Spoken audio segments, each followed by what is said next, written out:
Salve, salve galera! Sejam todos bem-vindos ao canal. Começou a Copa Libertadores da América, principal torneio de futebol aqui do nosso continente. E o Flamengo estreou com vitória, jogando fora de casa contra o Deportivo Táchira, na Venezuela.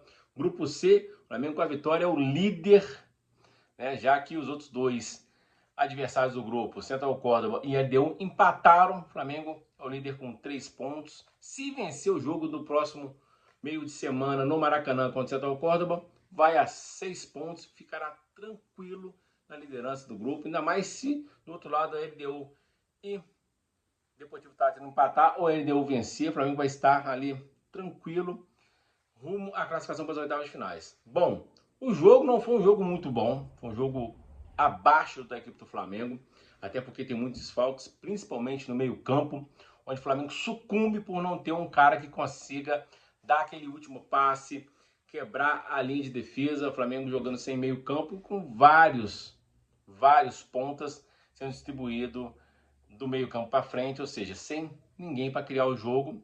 E o Flamengo acabou achando um gol, né? Gol do Juninho, ele mesmo que perdeu vários gols contra o Internacional no meio de semana.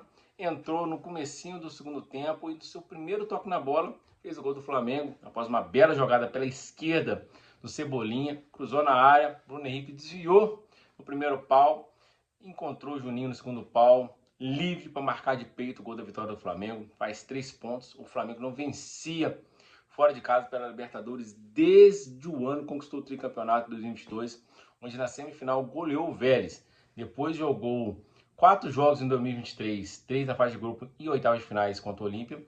Em 2024, 3 na fase de grupo e as oitavas de finais contra o Peñarol e não venceu nenhum jogo. Volta a vencer fora de casa. O grupo é muito fácil, o Flamengo vai se classificar com extrema tranquilidade. Só não será tranquilo se o Flamengo complicar o seu próprio lado. O adversário do Flamengo de hoje é um adversário muito fraco, um time muito ruim, mas que jogou no primeiro tempo, especialmente até tomar o gol no segundo tempo, jogou com todos os jogadores do meio campo para trás, pouco passava no meio campo, o Flamengo sem meio campo, para armar o jogo, passava um perrengue danado, foi um jogo até meio sonolento, tanto o primeiro quanto o segundo tempo, né? Porque não tinha emoção. O Flamengo não é um time de arrematar muito fora da área.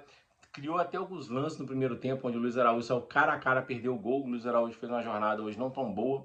O Michael foi o pior em campo, mas o Luiz Araújo também não fez um bom jogo. Não joga bem desde aquele primeiro jogo da final do Carioca contra o Fluminense, onde ele discutiu com o Mano, depois do segundo jogo não jogou mal. Pelo Brasileirão também jogou mal, ou seja, o Luiz Araújo nos últimos jogos não jogou bem, né? Assim como o Michael. E o time de hoje, assim como o time contra o Internacional, jogou sem meia e com 4 atacantes, todos eles jogam pela beirada de campo.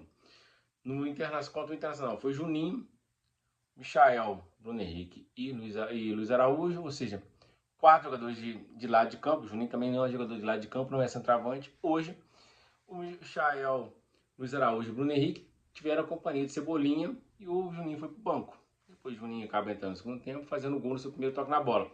Mas, ou seja, não tem ninguém para criar, porque no meio campo só ficou o Pulga e o De La Cruz. Ambos fazem uma função de pegar a bola ali perto dos zagueiros e sair jogando. Não é aquele jogador de dar aquele passe, não é aquele jogador que joga mais para frente. O Felipe Luiz não tem opção no banco de reservas. Tem sim. Até você pode pensar, coloca o Matheus Gonçalves, mas o Matheus Gonçalves ainda tá meio cru para esse tipo de jogo. É um cara meio firuleiro, é mais pro final de jogo. E ele poderia sim ter entrado com o Alan ou com o Everton Araújo, junto com o Pulga e adiantado o De La Cruz. Mas o De La Cruz se sente melhor ali como segundo volante, né? À frente do Pulga.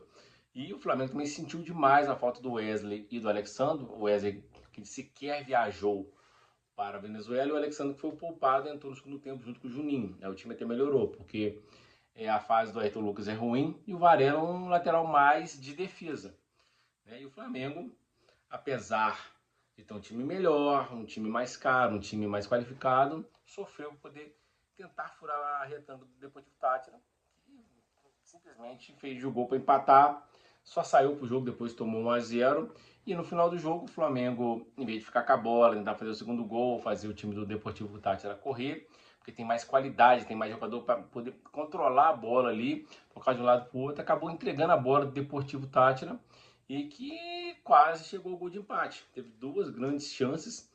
Uma que chegou a driblar o goleiro Rossi, o jogador do Deportivo, mas acabou perdendo um ângulo, acabou ficando sem chance de finalizar com mais tranquilidade. E depois, já praticamente nos acréscimos, uma bola pererecando na área, sobrou para o cara sozinho, perto da pequena área, que chutou, a bola passou raspando a trave, quase gol de empate. O Flamengo sofreu um gol de empate, um adversário que sequer passava do meio campo. O Flamengo não fez um bom jogo, foi um jogo até sonolento. Em alguns textos do jogo dava até sono, né? Um jogo tarde, né? Começando às 9h30, o jogo já encaminhando para meia-noite, né? Esse um jogo que sem emoção você acaba até quase cochilando. A gente não cochila porque a gente é fanático de futebol. Mas o Flamengo não jogou bem, mas venceu, né? O que importa é os 3 pontos, principalmente por ser uma estreia de Libertadores. E agora é jogar contra o Vitória no final de semana e fazer mais 3 pontos no meio de semana contra o Central Córdoba, que é um time também muito fraco. O Flamengo tem tudo para ser líder e tem que jogar mais bola. Óbvio, o Flamengo precisa de ter meio campo.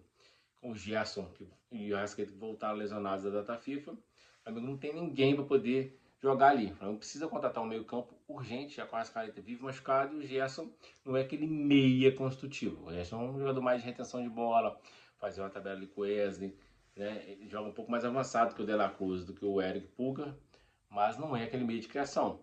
Jogador igual a gente vê lá no Bahia, o Everton Ribeiro, que era do Flamengo, era aquele meia que fazia dobradinha com o Arrascaeta. Quando um estava fora, o outro conseguia fazer, às vezes, do outro ali, segurando o meio campo. Então faz falta você ter um meio campo, né?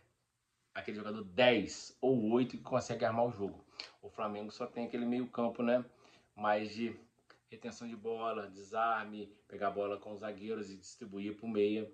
E isso faltou hoje. O Flamengo tinha hora que a bola estava no ataque, não tinha ninguém no meio para receber a bola, porque estava Michael, Bruno Henrique mais aberto pela esquerda, o Luiz Araújo e o Cebolinha também aberto nas pontas, então ficava difícil, não saía jogada. O time acaba não criando, mas o gol veio, né, numa jogada boa, individual, e depois a casquinha de cabeça pega o Juninho sozinho, mas poderia ter tomado o gol de empate. Lições aprendidas, o Juninho, que havia deixado 2 pontos para trás com os gols perdidos no final de semana, se redime, vira herói da vitória do Flamengo no primeiro jogo desse grupo C. O Flamengo lidera e tem tudo para se classificar em primeiro lugar. É isso aí, um abraço, fique com Deus e tamo junto!